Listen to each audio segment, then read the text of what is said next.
made himself open and made that basket. Montaño.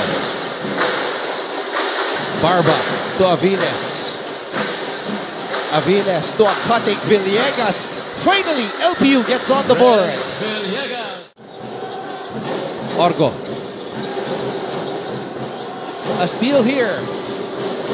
Villegas finishes with the left hand. Abis. Stolen away by Villegas. Villegas with a burst of speed.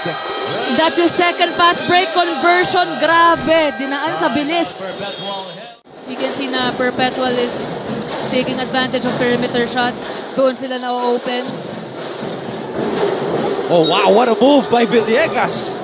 Basket is good for Reds. Villegas. Si Pagaran, di makapaniwala kung paano nakalusot si Villegas doon. Grabe yung ano niya, yung arsenal niya sa mga moves, sa mga counter moves niya. Tapos parang may spring pa yung sapatos niya kung paano siya. TV timeout. Napaupo si Chris eh. Rolling the dice sa pagkakataon na yun. Orgo. Mabilis din. Pero malakas.